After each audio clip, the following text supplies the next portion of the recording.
Bonjour les amis, à nouveau rendez-vous avec les sensations de la porteuse de voix. Pas un titre spécial, mais simplement mes pieds marchant sur les feuilles mortes et me ramenant vers des souvenirs. Vous savez, nous marchons tous comme ça, parfois un peu négligemment, inconsciemment, pour faire une promenade et puis notre tête pense à droite, à gauche. Et puis toutes nos pensées vont dans tous les sens. Et il y a des fois on ne pense pas du tout. On se laisse porter un petit peu par le rythme de nos pas, par ce rythme parfois un peu lent, sans vraiment faire attention à ce qu'il y a autour de nous. Et je trouve que parfois que c'est regrettable parce que moi souvent je marche et puis mes pieds m'amènent à un endroit particulier, mais finalement je suis tellement dans ma tête et si peu dans mon corps que je ne ressens pas toutes les sensations agréable qu'il peut y avoir juste en marchant sur des feuilles mortes. Certains diront qu'en faisant ça, on fait un peu une marche un peu méditative ou de l'ASMR. Mais au-delà de donner tous ces mots-là, c'est juste une présence à soi. Et parfois je trouve hélas dommage que je puisse passer comme ça dans une promenade juste en me disant je me promène pour la bonne santé, je me promène parce qu'il faut faire 10 000 pas par jour. Je me promène parce qu'on me dit qu'il faut que je fasse du sport, de la gym.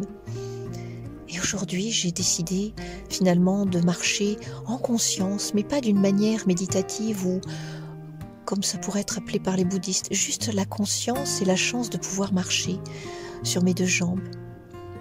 Alors je laisse mes pieds un petit peu traîner dans les feuilles rouges, des feuilles de marronnier, des feuilles de chêne. Et puis j'entends le craquement sous mes pieds, avec cette espèce d'humidité et d'odeur un petit peu de champignons, de fougères. Et je sens que ces craquements, ces crissements et ces pas un peu conscients me ramènent un peu vers le passé. Et me ramènent surtout dans la cour d'école, dans cette cour d'école où j'ai quelques souvenirs lorsque j'avais 6-7 ans. Ces cours d'école dans les années 70-80. Où souvent il y avait peu d'arbres, il y avait surtout du béton, du bitume, et puis c'était des cours carrés. Et pourtant nous étions heureux dans ces cours-là, comme des enfants pourraient l'être à cet âge-là. Et puis il y avait quelques marronniers.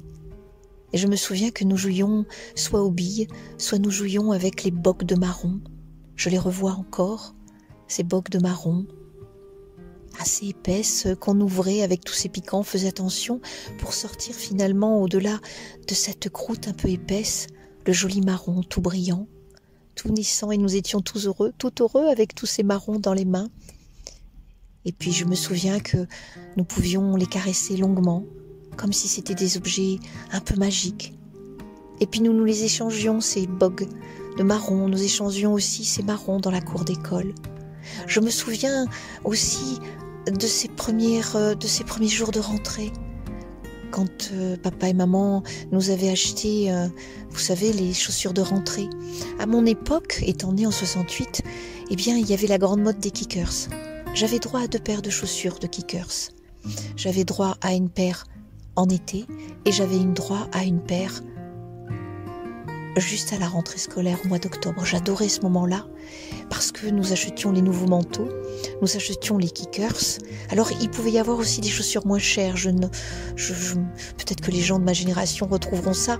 Je ne voudrais pas donner des marques, mais il y avait le choix entre la paire de Gépi qui était moins chère, souvenez-vous, et puis la paire de kickers. Mais la paire de kickers, il y avait quelque chose de plus smart et puis c'était des belles paires de chaussures. Au-delà de la marque, c'était vraiment un souvenir de mon enfance.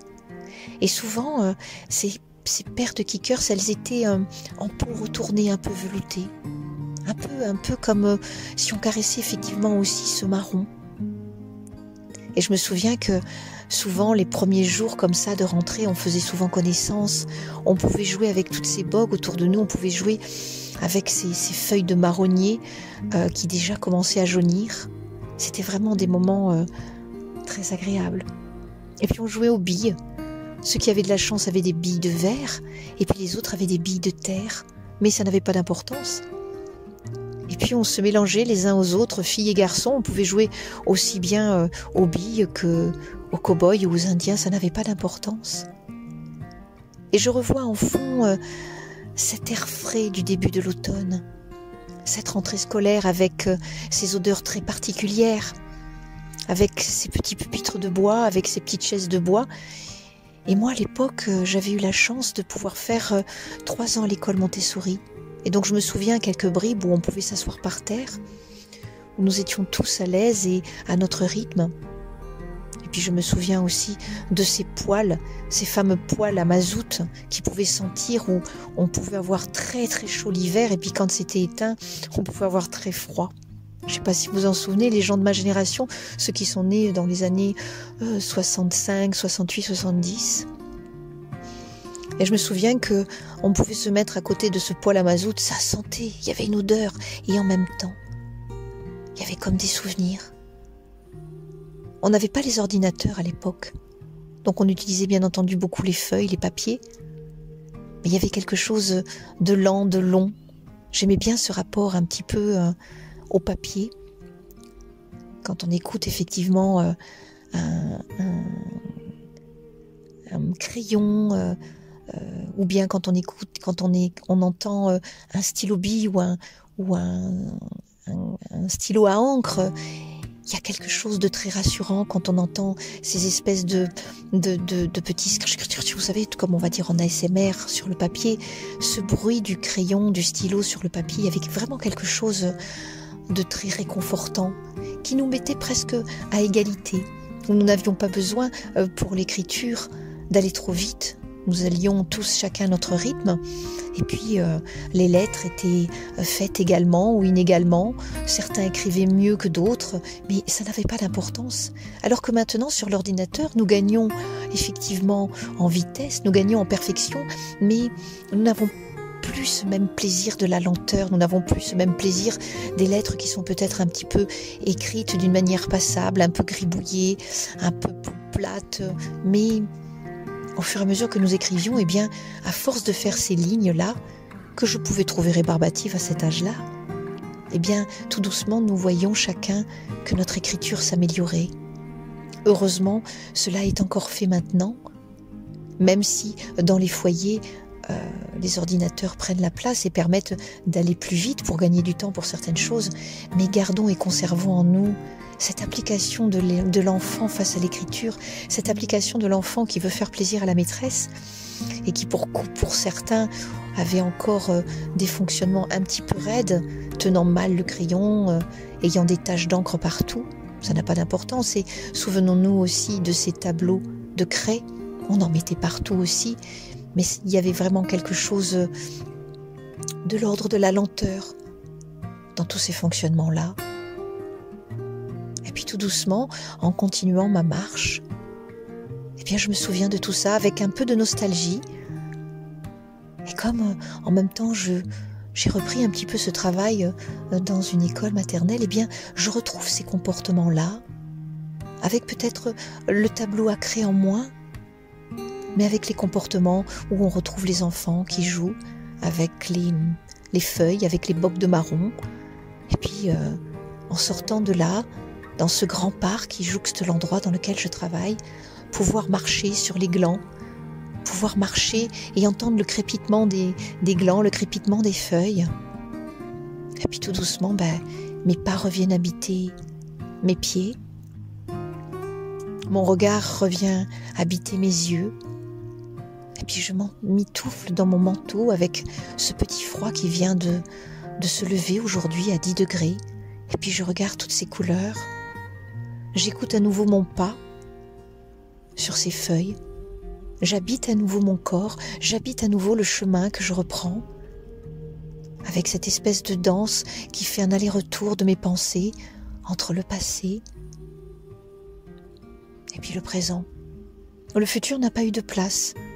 Aujourd'hui, j'ai voulu juste célébrer le présent avec une petite nostalgie, une petite pointe de nostalgie sur le passé, qui me ramène à des moments d'enfance, de naïveté, d'honnêteté, de transparence, et puis comme ça, sans filtre, sans prisme, juste parler pour évoquer ce passé, juste parler pour partager, parce que je sais que eh bien on peut continuer à partager des moments comme ça, sur les sensations, essayer de se souvenir de ce qu'on a pu traverser et surtout essayer de traverser le chemin qui est en face de nous en étant conscient juste effectivement de notre présence et en étant conscient de cette présence qui va activer toute notre sensorialité avec des petites madeleines de Proust à droite à gauche.